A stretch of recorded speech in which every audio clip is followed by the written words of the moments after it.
So, I'm going to talk to y'all a little bit about closing today. Before I get started, first thing I can say about closing is the best close you can ever do is a strong demo, strong presentation.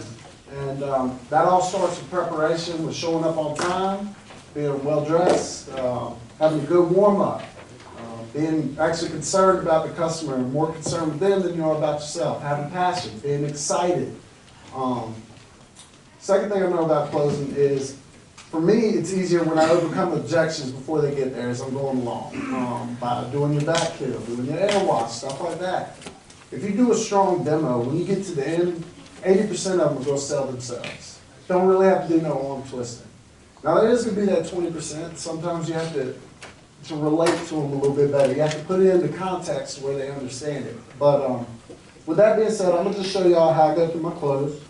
At this point, I've already shown the Aquamate, the Rain Jet, and I've already gone to the mattress with my Rainbow Mate. And I get down and I'm sitting in front of the customer. So we'll just go through my book.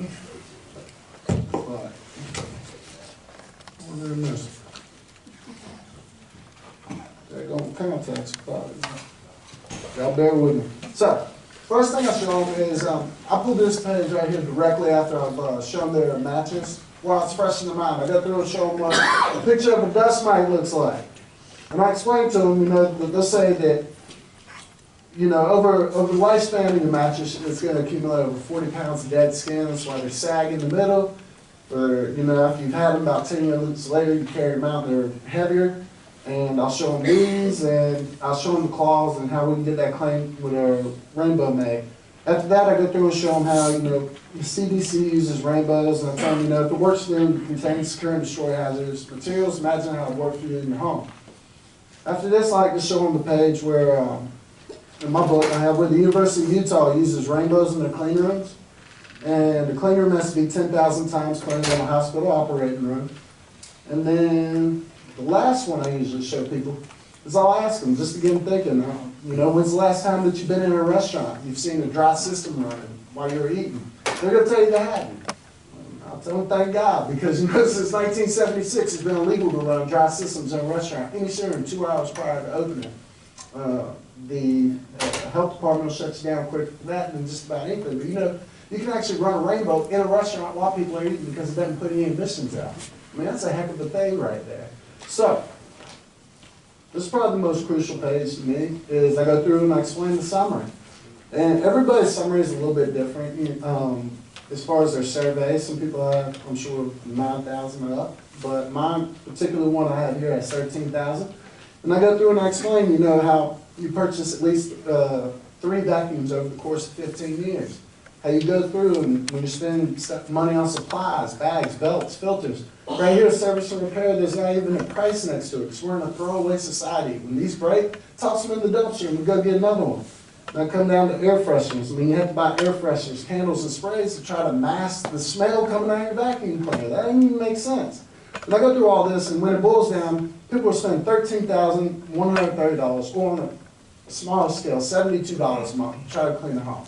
And I have my dirty water sitting there. I said, but the crime of that is that you're spending all this money, and you're left with these results. Does that sound like a fair deal or an unfair deal? It sounds like an unfair deal.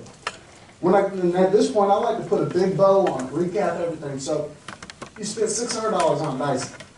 You bought this Dyson to contain dirt and pick it up out of the floor. And what you're left with is a machine that blows dirt back out and leaves it in your floor. So you think you got a fair deal or an unfair deal. They're going to say, I got an unfair deal. Do you think your machine's working or not working? Well, it ain't working. Outstanding. So, the Rainbow's not going to cost you $13,000. It does retail for $28.99. We have that shampoo that I showed you, retails for $400. Rain Jet retails for $250. Bringing your grand total to $35.49. Now, through the whole demo, you've been changing how you're speaking and everything. For my clothes, I like to slow way down. I mean, it's serious. It's probably the most serious thing besides recruiting that you can do. And also, before you get to this, another thing that helps the closing is when you're getting instant sets and green lights. If you've done that up front, it makes your job easier on the back end. They already know that they're going to get the gifts. It seems like if you've gotten instant sets and they don't purchase a rainbow, well, they feel dumb because they're leaving money on the table, leaving expensive gifts out there, leaving $400 shampoo or so. I'll tell them, I say, so, since our company has kept meticulous records since 1936, and what we found out is that 99.9% of people purchase a rainbow when we're in the home for two reasons. One is they want to get rid of the problem now. Now look at the water. So how long do you plan on keeping this water for? And I said, man, I want to leave when you leave. Okay. And two is everybody likes to get a deal. So you can get a rainbow anytime. You get one today, tomorrow, next week, or next year. But if there's a way we can earn your business today, we're going to do some awesome things for you. So first, this rainbow comes with a 4-year parts and labor warranty. Now that in itself is awesome. Most appliances that you get from your house, spending $2,000 on a refrigerator, it comes with a 1-year warranty. By the time you need to use the warranty, it's expired. Rainbow out the gate comes with a 4-year parts and labor warranty. But if you purchase it while we're in the home, they double that. They give you 8 years for it. I mean, you don't even get 8 years on a car most times. The second thing is, you've already wrote down 10 names. Now, what they'll do right here, as far as your trade-in, is that Dyson that you had that is admittedly broke, by your own words, we're going to give you $400 for a broke Dyson. You think it's a fair deal or an unfair deal? They're going to say it's fair. The whole time, they're selling themselves on the rainbow. So, I go through and I explain our gift program. Now, I know everybody's gift program is a little bit different. We're still running the one that, you know, if you get 4 people to take a look at the rainbow in 14 days, you can choose the accessory of your choice. And I'll have them pick one out. Why? Because that's an indicator they're buying a rainbow. I have them, do you want the $400 shampoo or $250 rain jacket? $250 rainbow man. They say, I want the shampoo. Perfect. So, just to recap everything, with today's special, you're going to get $400 for your broke back end in 10 names. You're going to get $400 for your shampoo. They give you a 20-year trade-in allowance that's up to $800 for your rainbow. And on top of that, they give you a $300 extended warranty. And with all that savings today, it brings your price down to only $24.99 plus tax. And there's several places you can go off here. Sometimes I'll just flip the page and say, you know, there's 5 ways you can buy one. You can do a cash, check, MasterCard, Visa, or a small budget plan. But none of that matters. You know, because if you had one of these rainbows in every single room in your house, you never cut it on, it'd be a worthless piece of junk to you. You'd be upset that you bought it, and you'd be upset with me for allowing me to come to your home. But if you did have this rainbow in your house, do you think you'd cut it on and use it as much as you're already using your Dyson to at least protect everything in your house? And they say, well, yeah, we do it. Okay, well, if you use it, would you be the type of fellow to help me get one? I mean, and then you transition that way, or another way you can do it is, when you get to this page, say, all right, I've got 3 questions for you. Now, I know they sound silly, so bear with me, but how long do you plan on cleaning your home for? And they say, well, I plan on cleaning forever, okay. And number 2 is, would you agree that you're going to spend some sort of money to clean your home? Yeah, all right, so the only question I have left for you is, when you're done spending money, would you rather be left with the dirt still on your floor or have it gone? Maybe say, I want it gone. All right, welcome to the Rainbow family. Go ahead and write it up. If you're sitting around waiting for somebody to say, all right, I'm going to purchase a rainbow, usually that doesn't happen. I mean, sometimes it will. Because sometimes they'll transition from that. Like, all right, if you want to get rid of the dirt, there's 5 ways you can do that. You can do a cash, check, MasterCard, Visa, or a small budget plan. But now, 80% of the deals will solve themselves there. For the other 20%, you're going to have to explain it more. You're going to have to relate to them. Because a lot of the objections you'll get are, you know, right now is not a good time. It's a lot of money. I don't make impulse decisions. And those are pretty much the main ones I get. So you can overcome every single one of those, because Zig Ziglar said there's only 2 reasons people don't purchase a rainbow from you, and neither one of them have to do with money. It's either they don't trust you or they don't understand you. That's it. So what you have to do is explain more things to them. So I always like to slow down, and if they tell me no right there, I'll thank them for their time, say, you know, I appreciate it, I'm going to just pack up some of my stuff. And you'll see them kind of sit back. It takes the tension off. They'll relax. Kind of breaks the tension up. So while I'm cleaning up, I'll just ask them hypothetically, I'll be like, well, you know, I did notice y'all like the rainbow. You do enjoy the rainbow. When you do get one, you'll give me a call and get it from me. And I'm like, yeah, of course, okay. All right, well, just hypothetically speaking, if you were going to purchase a rainbow, how would you do that? Would you put it on a credit card, cash? Would you put it on a budget plan? They'll kind of laugh and say, man, you know, I don't have cash like that. I'd probably finance it. Well, outstanding, okay. So you'd finance it. Well, about how long down the line? Well, at this point, you could probably call into your office and they can work out different finance options. I know in Raleigh, we don't jump off the gate offering that because I don't want to do that. I don't want to be offering finance options like that. That's not my job, it's not my place. So usually that can solve itself with a financial issue. Now, if somebody tells you that they don't make split decisions, that's a polite way of saying that you hadn't told them enough either. Because I like to phrase that a couple different ways, but you know, all right, so you don't make split decisions. So if you're riding down the road and a kid jumps out in front of your car, what are you going to do? You're going to slam on brakes, right? See, that's a split decision. But see, when I came in your house earlier, forgive me for you noticing stuff, but I did notice that you had a vacuum over in the corner. So I guess the way I put it is, you know, your mind was made up on dirt a long time ago, way before I came here. I mean, you've already got a vacuum, so that tells me you don't want to live in dirt. If you wanted to live in dirt, you'd rip up the carpet, rip up the floor joists, and be living on a dirt floor. But seeing as you're not, I can only assume that you want to get rid of the dirt. As far as the other aspect of it, yeah, $2,500 does seem like a lot of money. I mean, you know, a lot of people don't spend $2,500 every day. I can look around your house and see a whole bunch of different stuff that you've invested that kind of money in. So it's not necessarily that it's a money issue. It's more that you want to make sure that when you're spending that money, that you're getting a good return on your investment. So it's about like, we'll spend $2,500 on a refrigerator to keep $200 worth of groceries covered. Or we'll spend $2,500 on a ride lawnmower to cut the grass for 4 months out of the year. So if you had a rainbow and it cost $10,000, that protected your house for the rest of your life, that would still be a cheaper investment than the way that you're spending money. But it's not going to, you know, it doesn't cost 10 grand. Of course, they'll say, man, I would never spend 10 grand on a cleaning system. And you're right, you wouldn't. But let me ask you a question. You pay homeowners insurance every month, don't you? And they're going to say, yeah. All right, well, you know, I don't need to be nosy. It's none of my business how much you spend on that, but you do pay it. And I bet when you went to sleep last night, you didn't pray that today's the day that you get to use your homeowner's insurance. They're going to say, no, man, you crazy? All right, well, I bet tomorrow morning you don't pray that you get to use your homeowner's insurance then either. No, all right, so why not cancel it? Well, I don't want to cancel. I want to protect all the stuff in my house. Exactly. See, Rainbow's like homeowner's insurance for the inside of your home. The only difference is you don't pay on it every month for the rest of your life. It's something tangible. You put it in your hands and see actual results. Plus, it'll protect everything that you spend all your hard-earned money on in your house. Protects everything for it. And then the last one you'll get to is people that say they need to think about it. And I learned this from Billy. I like it. It's helped me out a couple times. Y'all probably seen it. It's paper clothes. But I'll tell them. I'll say, you know, tonight while I'm here, you've got this big decision over here. You've got all the facts and information laid out in front of you. And I usually tell people this too when they ask me why I don't have business cards.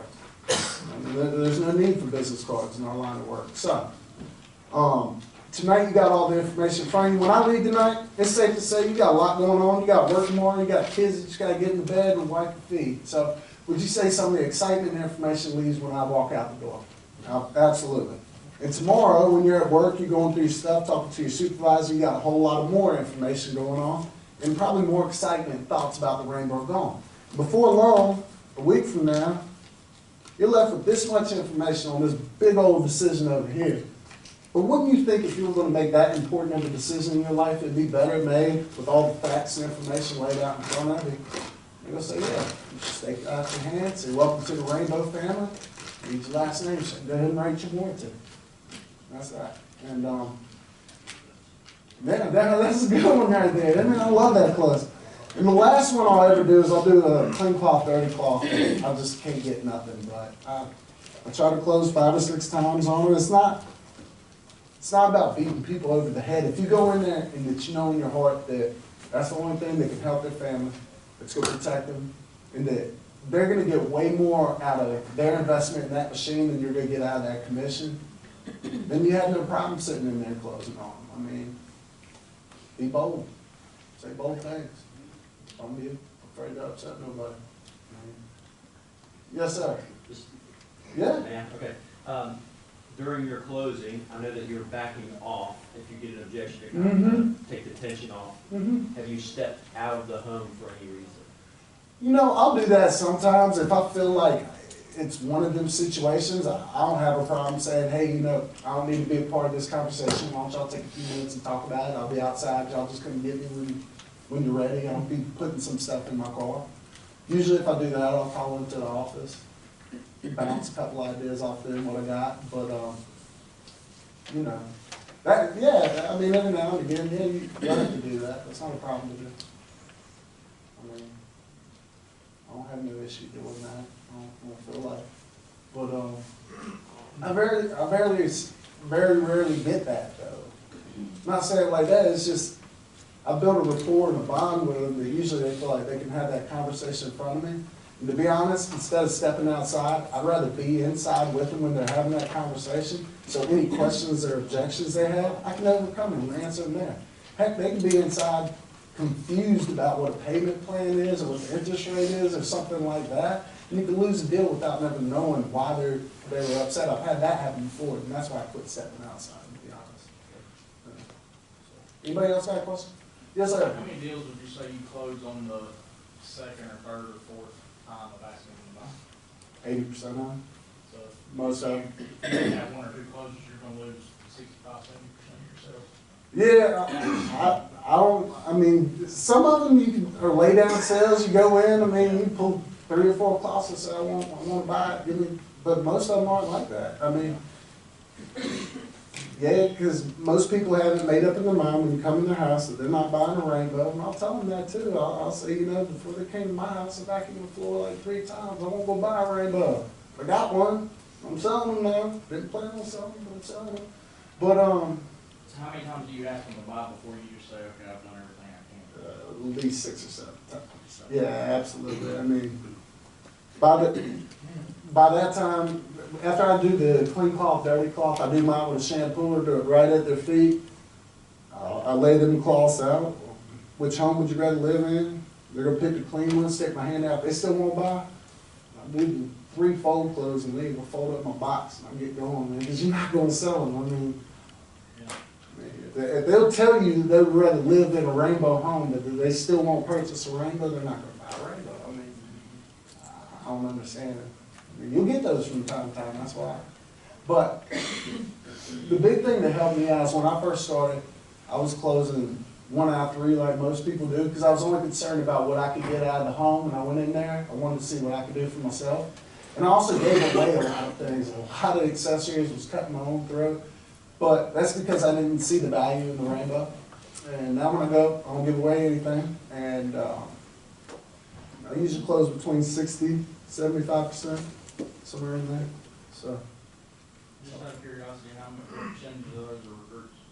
Do you have recruited before? Yeah, right now I've got 3 kind of hanging on out there with me, but I need to do a better job of recruiting. That's something I can work on. So you don't fix the 2 when you're trying to close? You don't No, because I heard a long time ago, finished writing up the deal and didn't do a separate recruit. And see, I just started doing that, and I was mixing that up too. I was writing up the deal, talking to them about an equity plan, which is the wrong way to do that. You don't want to do that at all. You need to write up the deal, get that paperwork sealed, and then do a separate recruiting demo, like right afterwards, for sure. But since I've started doing that, I've started getting more recruits. Before that, I couldn't understand why I wasn't getting any. I was like, man, y'all crazy. I mean, I can't go, come get your money back. But, yeah. So, anybody else? That's all I got. Can I ask you to go? Yeah. Go back to where you're talking through the book with them. Mm-hmm. And you're getting to asking them about their vacuum and if it's broken. Mm-hmm. Can you repeat those kind of Yeah, questions? absolutely. So what I ask them, and I've already done this too. Like I do it in my back kill. I do it all the way through. I'm trying to get them. That's part of. I'll overcome objections before they even get there. I've had them tell me probably 10 times through the thing that their vacuum's broke. So I just don't say, well, you know, I know this sounds redundant, but I like to put a big bow on things. I kind of like to recap stuff. So you spent X amount of money on such and such vacuum, and when you bought it, I'm willing to bet, take an educated guess that you bought it to contain dirt and to pick it up out the floor. But what you're left with is something that blows dirt out and leaves it in the floor, obviously. And I have the 52-stroke test cloth sitting right there. So, in your honest opinion, would you say that your vacuum's working, or would you say it's broken? I would say, well, it's broken. Yeah, and then another one I like to do too is, you know, I'll tell people, if you're cutting grass, you're riding everywhere you cut grass, you look behind you, the grass is just as tall, how long would you cut the grass for? You say, well, I wouldn't cut the grass, all right. Well, why would you ask your wife to keep vacuuming when it's not getting the dirt out? I mean, it's redundant. Albert Einstein said, the definitions of insanity is doing the same thing over and over again, expect different results. I mean, we don't do that. As humans, when we spend our money, we don't go out trying to invest our money in broke things, not unless we're trying to refurbish them. We want something, we want to spend our money on something that works. I mean, it just is what it is. It's like I told a guy one time, the biggest investment you make in your whole life besides your kids is what? Your house, right? You got this big investment over here, you're spending all this money on it, and you're going to try to, you know, trust it to the cheapest thing that you find. That doesn't make sense. It's like if you went out and spent $1,000 on a used car. It gets you from here to the stop sign. But you got to walk the rest of the way to work and catch a bus. Or you can spend 10 grand on a better used car and get you all the way to work. Which one would you do? You'd spend more money. So it's not that you have an issue spending money. You tie it back into values. And another thing I do too is I'll tell them, I'll say, so we get a lot of hunters up where I'm at. If I send you out to go hunt, give me a deer, pay you $100,000 to do it, send you out there with a Nerf gun, how will you gonna come back with that deer? Well, I ain't. But you wanted the money though, didn't you? Yeah, I wanted the money. Well, see, that's the thing with a cleaning system. It doesn't matter how much work ethic, how much drive you have. If you got the wrong tools in your hand, at the end of the day, it doesn't make a difference. I mean, it really doesn't. You're fighting a losing battle. So, I don't mean to add to what you're saying, but no. Along that same line, a thought I used recently in a demo on one of those what we call hard sales. Yeah. One was loving it. He admitted it was a good deal, but he was just holding back on me. And then when it got there, he had a huge, big old garage, bigger than his house. He loves spending time out in the garage. I said, when you go buy new tools for your garage, do you go to Odd Lots? Well, you guys know what Odd Lots is, you know, it's like a discount store, you know, cheap stuff, you know. Right. And he kind of grinned, shook his head no. I said, then does not your wife deserve something that when she's indoors, putting her time and effort in to clean your house for you and your kids, does not she deserve something of quality that actually works for her while she's putting her time? And he said, sign me up. Man, that's absolutely right. Sometimes you gotta have people repeat stuff out loud so it can sound how crazy it sounds coming out their mouth. I love doing this when I'm doing my back kill. I'll say, you see all this stuff that come out? You know, that's why the old saying was you always vacuum and then you dust. But say that out loud to yourself. Does that even make sense? You can't dust before you vacuum. I mean, isn't that the whole part of cleaning? Why? Because it blows back out. I mean, it doesn't make sense. And I had a lady one time, now this is about 2 months ago, husband wanted a rainbow. I mean, you got to be bold in the home and just put it in perspective. He wanted the rainbow. Kid's got allergies, asthma bad. He's got allergies and asthma.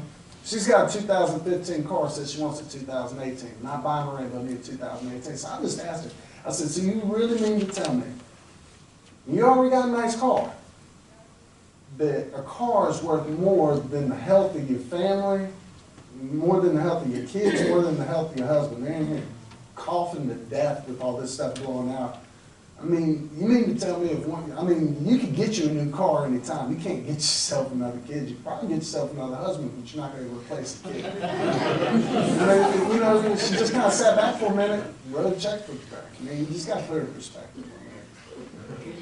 No, don't be scared. Being that bold to somebody, you ever got kicked out of the house? I've been ran out of 2 houses. You know, 2 houses. But see, the thing with that is, though, I'm not scared to be ran out of the house because I know in my mind that I believe that much in the product. If you run me out your house, you got to be stupid. Like, there's something wrong with you. I mean, I'm going to try my best to fight for you to get you what you need. And I don't care about the commission. That's got nothing to do with it. I mean, that one commission is not going to make or break me. I mean, what I was getting at is you're that bold and you've been doing rainbow for so long now, all the demos you've done, you've only been kicked out of 2 houses. 2 houses, yeah. And one of them I got kicked out of doing a back kill. I set it wrong, did my setup wrong. I still use this in my demos, but I set it wrong. Took the canister, dumped it out on my box, filth flying everywhere. I said, no, don't grab a gun. I promise I would never do some good church going, man, but if I took a handful of this stuff and threw it at your kids, what door would you put me out of? And he got mad, but what I was trying to relate to him is that's what you do every time you cut your vacuum on. It's blowing out everywhere, and I still use a hand door. I just didn't set it up right. First time I heard it.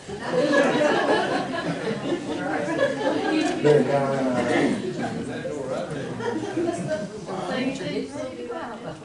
Yeah, I still do. How do you say it the same way? I said, just hypothetically speaking, and set it up. Another one I use too is, if your wife's in here working as hard as she can, sweating, trying to keep the house clean for you, and I went and walked behind her, and everywhere she just cleaned up her dirt all around. What door would you put me out? I said, well, put your head first in that door. All right, well, what are you gonna do with your vacuum cleaner? A lot of times they'll pick it up, throw it out the door. So, anybody else got questions? I'm done. Good job, buddy. Go ahead, I appreciate it.